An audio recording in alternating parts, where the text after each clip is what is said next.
আজই সাবস্ক্রাইব করুন এবং দেখুন আপনার প্রিয় শো। ভালো থাকিস। যেদিন সত্যি মন থেকে বলতে পারবি সেদিন বলিস আসি। কি গো বড় বৌদি, মেজো বৌদি, আমার বাবানের বিয়ে দিচ্ছি না কেন সেই বলে তো খুব মাথা খেয়ে নিতে। এবার তো বিয়ে দিয়ে দিলাম। বড় বৌদি, এবারে পিছে হাড় দিয়ে মুখ না দেখলে কিন্তু আমি তোমাকে ছাড়বো না।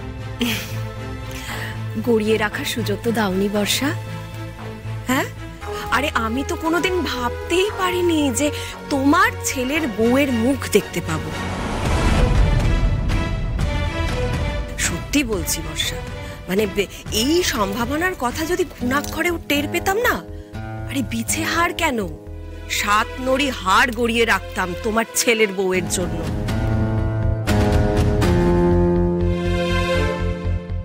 সবাই মিলে কেন বলে চলেছে যে রিতমদার যে বিয়ে হবে তা কেউ ভাবতে পারেনি? কেন ভাবতে পারেনি কেউ? রিতমদার কি কোনো খুঁত আছে যার জন্য বিয়ে হতে পারে না? তোর শাশুড়ি বিয়েটা তোর ভালোবাসার মান রাখতেই দিল তো দিদি, নাকি 7 তাড়াতাড়ি লোকজনের মুখ বন্ধ করতে বিয়েটা দিল? এই জন্যই মনটা ডাকছিল, কেন যে আমার বারণটা শুনলি না দিদি? বজরংবলী করুন তোর বিয়েতে যেন কোনো গন্ডগোল না থাকে। তুই সুখী হবি তো রে দিদি?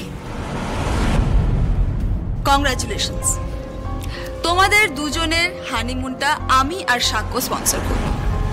Thank you so much. Pritam, যা করেছো বেশ করেছো। আসলে কি বলতো, যখন কেউ নিজের অকাদের বাইরে কোনো কিছু পেয়ে যায় না ফকটে, তখন সে সেটাকে আঁকড়ে ধরার জন্য মরিয়া হয়ে ওঠে। তখন কে দিদি কে বোন মাথায় থাকে না।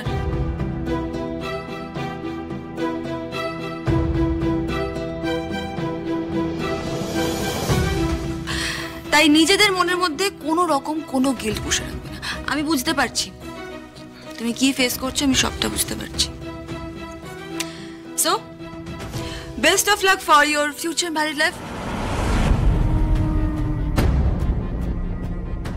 ও রাধারানী, যা হওয়ার তা তো হয়ে গেছে।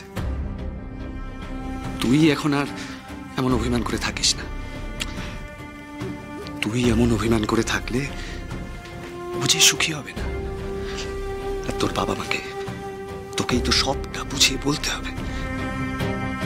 এই সম্পর্ক বড় দামি রে, কোনো মতেই কোনো সম্পর্ক হারাস না। দাঁড়া দিদি,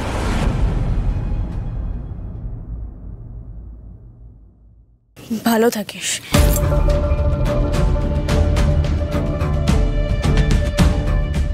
যেদিন সত্যি মন থেকে বলতে পারবি সেদিন বলিস আসি। তুই ভেবেছিলিস তুই শুধু একা ভালো জায়গায় বিয়ে করে সুখী হবি। আমার এই সুখ যে তোর সহ্য হচ্ছে না সেটা তোর চোখ মুখ দেখে বোঝা যাচ্ছে।